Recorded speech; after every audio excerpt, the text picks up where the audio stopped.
yang akan mengambil makanan tidak sesuai jatah yang ditetapkan oleh Yusarsif.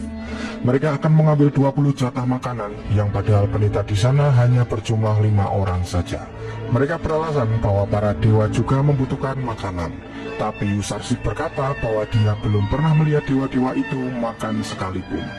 Para pendeta itu dipermalukan oleh Yusarsif di hadapan para penghuni istana yang membuat mereka marah dan akan melaporkannya kepada pendeta tertinggi kuil Amun.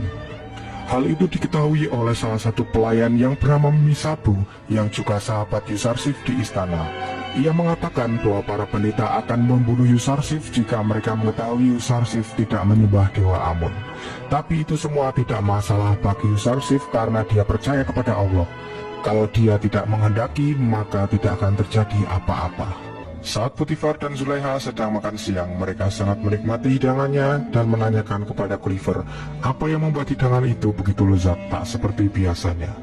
Gulliver mengatakan bahwa makanan yang disajikan adalah makanan-makanan seperti biasa, hanya saja sedikit ditambah keriangan dan ketulusan hati. Itu juga karena kehadiran Yusarsif di sana yang membuat suasana hati mereka menjadi riang. Zulaiha mulai menanyakan kepada Yusarsif apakah dia mempunyai ilmu sihir karena bisa membuat semua orang tertarik kepadanya. Yusarsif pun menjawab bahwa dia tidak mengerti apa itu sihir. Karena hal itu, mulai besok Potifar menyuruh Yusarsif untuk mengurus hidangan makanan. Mereka menggantikan Huya yang sebelumnya mengurus semua hidangan Potifar dan Zulaiha.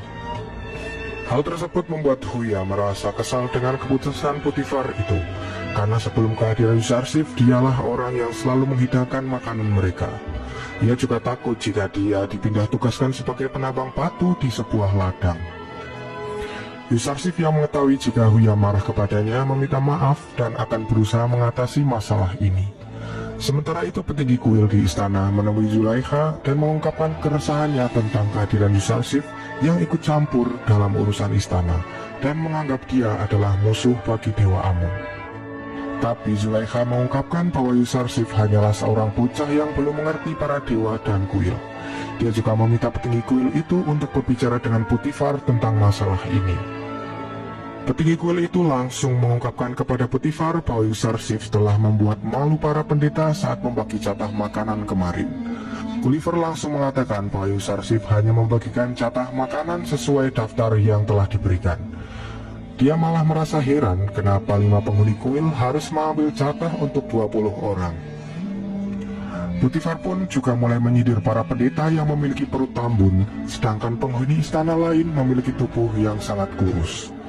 Dia juga membandingkan para pendeta dengan pelayan lain bahwa para pelayan bekerja keras untuk Amun, sedangkan para pendeta tidak pernah memeras keringatnya sedikitpun demi dewa mereka.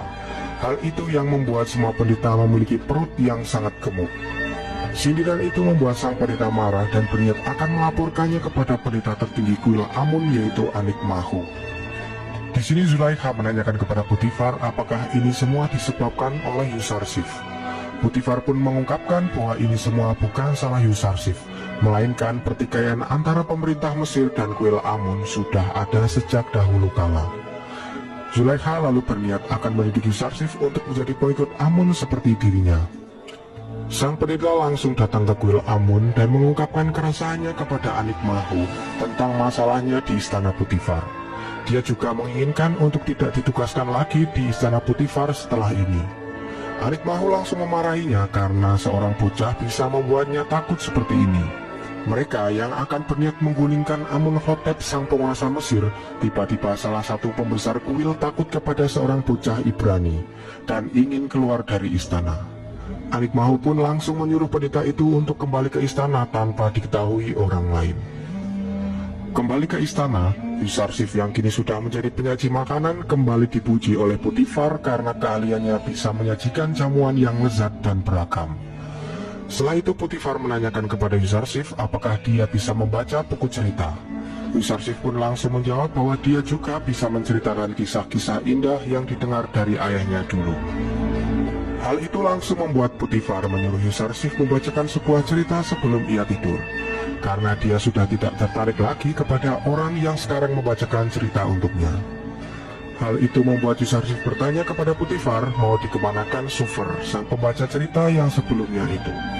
Yusarsif mengungkapkan bahwa sebelumnya dia sudah menyebabkan seorang kehilangan pekerjaannya dan dia tidak mau membuat Sufer kehilangan pekerjaannya juga. Kelembutan hati Yusarsif lah yang membuat Potifar sangat tertarik kepadanya. Dan pada akhirnya Sufer dan Huya akan diberikan pekerjaan yang layak di istana. Setelah itu Yusarsif mulai menceritakan sebuah cerita tentang Mesir di masa yang akan datang.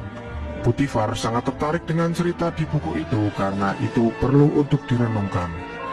Yusarsif pun mulai menceritakan isi di dalam buku itu bahwa kejayaan Mesir tidak akan abadi dan kezaliman pun akan berakhir. Nilai-nilai di Mesir akan berubah semuanya. Orang kaya dan orang miskin akan bertukar tempat.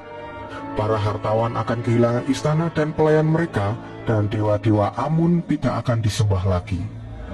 Rakyat lalu akan mengambil alih kekuasaan dan menyembah Tuhan yang lebih tinggi dari Amun. Potifar pun mempercayai bahwa kejadian itu pasti akan terjadi kelak di Mesir, tapi dia tidak tahu kapan dan bagaimana caranya. Yusarsif langsung menjawab pernyataan itu bahwa yang bisa melakukan hal itu hanya utusan dari langit.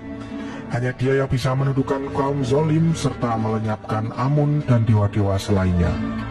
Potifar lalu menanyakan kepada Yusarsif apakah dia memusuhi Amun. Yusarsif menjawab pertanyaan itu secara cerdas dengan mengatakan bahwa Amun hanyalah sebuah batu dan hanya orang yang tak berakal yang memusuhi batu. Jawaban itu membuat Potifar tertawa terbahak-bahak karena Amun saja tak layak untuk dimusuhi.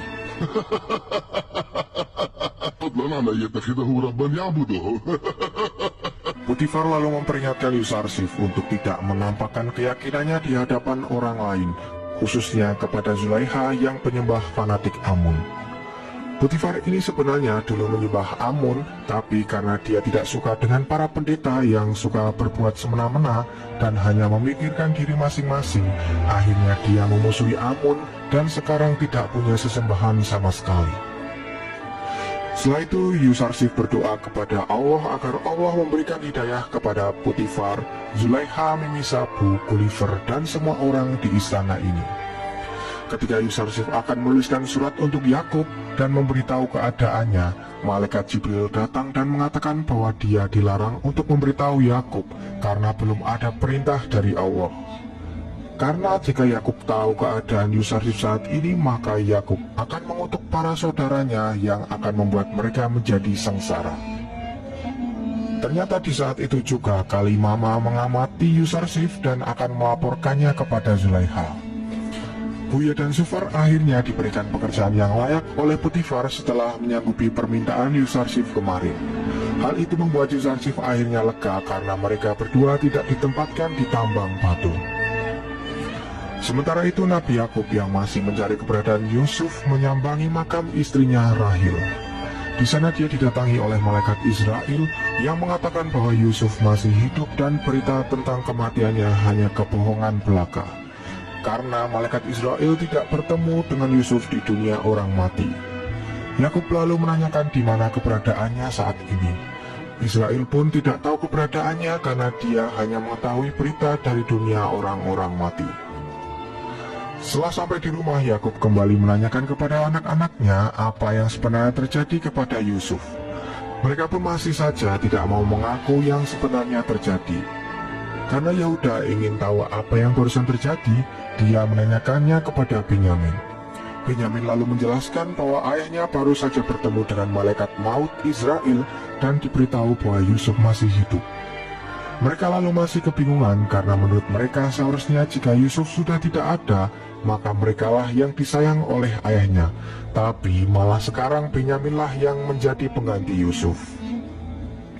Akhirnya Yakub membangun rumah baru yang jauh dari rumah anak-anaknya untuk menunggu kedatangan Yusuf kembali. Sampai datangnya Yusuf, dia akan tinggal di gubuk itu sambil memandangi jalan di mana terakhir kali ia melihat Yusuf. Kembali ke istana, Kalimama yang tadi malam mengetahui Yusarsif berdoa kepada Tuhan lain memberitahu Zulaiha, dan mereka pun akan menyelidikinya di malam ini. Tapi hal itu diketahui oleh Mimi Sabu yang langsung memperingatkan Yusarsif bahwa Kalimama dan Zulaiha akan mengecek kamarnya nanti malam. Malam harinya ketika mereka mengecek kamar Yusarsif, ternyata Yusarsif sedang tertidur pulas. Hal itu membuat Zulaiha memarahi Kalimama karena dia mengatakan informasi yang tidak benar.